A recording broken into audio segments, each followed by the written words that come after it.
যখন আপনি মারা যাবেন, দুনিয়া থেকে বিদায় নেবেন, মানুষজন কেউ বলবে না আজকে বৃষ্টির দিন দাফন করিস না, কেউ বলবে না যে তারা 2টা দিন রাখ, কেউ বলবে না।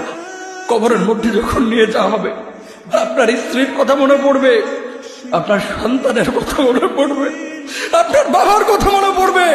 সবচাইতে বেশি কষ্ট আপনাকে যে জিনিসটা দেবে, কি নিয়ে কবরে ঢুকলাম, কেন সুদ খাইছিলাম, কেন ঘুষ খাইছিলাম, কেন কবরের জিন্দেগির জন্য প্রিপারেশন নেই নাই।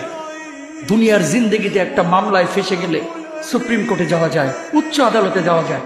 আখিরাতের জিন্দেগিতে কোনো মামলায় ফেসে গেলে পালাবার কোনো আর পথ নাই।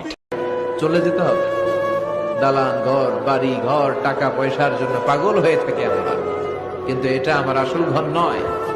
যেই গোসলখানাটারে আমি এত সুন্দর করে টাইলস করে ইটালিয়ান ফিটিংস দিয়ে বানালাম, আমার জীবনের শেষ গোসলটা কি ওই গোসলখানায় হবে? কথা বলেন, যেখানে লাশ ধোয়ায় ওইখানে আমার গোসল হবে। এগুলো আমরা ভাবতে চাই না। কবরের জীবনটা আসল জীবন।